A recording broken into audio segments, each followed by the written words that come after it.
So we just had the general illusion in the UK, and I see it as an absolutely spectacular heist of money, basically, and power, which go hand in hand. And what I found so interesting about it, and I think is the most important, one of the most important questions, is how did it happen?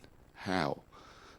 It's not so interesting what actually happened. It doesn't necessarily make really any difference. We don't know if it makes any difference. What happened? What's interesting is how did it happen? Let's hear from them. And how did they manage to achieve that? I mean, what is it down to? I mean, how, Rupert Murdoch or... I think they were afraid of a Labour and SNP coalition. Yeah, and who made them afraid? They weren't prepared to risk it. And who made them afraid? I think probably the SNP. The SNP themselves they were frightened. Generally speaking, as they wanted to help. As a nation, we do not want to be separated. Scotland and England belong together. Right. And that's basically what I believe. Great. Okay. Lovely. Thank you. Okay. Brilliant. Excuse me, guys. How do you think the Conservatives pulled this one off? How did they do it? Well, I think it's down to good policies and saving the country from bankruption. Fantastic. Can I just ask you, do you think their PR company had anything to do with it? Well, PR helps, but I don't think it's when you have a good Prime Minister.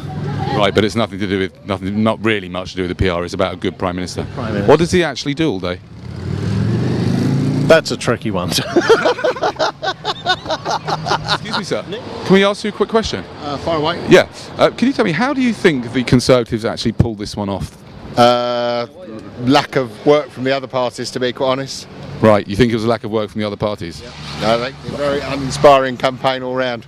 Right, and can you tell me, what do you think their PR company, do you think they had anything to do with it? Don't know. You don't know? Don't know. Do you know how much they pay in PR?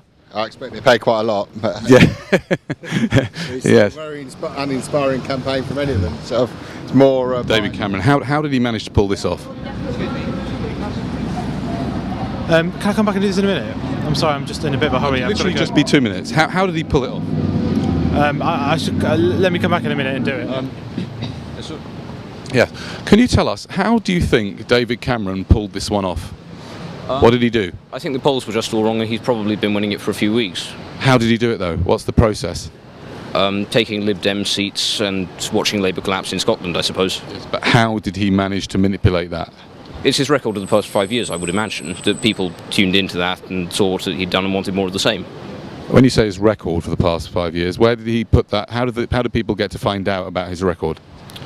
Because I think people pay a lot more attention to politics in this country than the media will give them. I understand, but where did they find out about his record from? Did they see it on TV? Did they hear it Did they read it in the newspapers? Newspaper editorials have pointed out lots of good things that the Tories have done.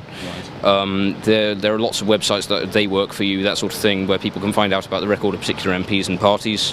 I think awareness is much higher than people would expect.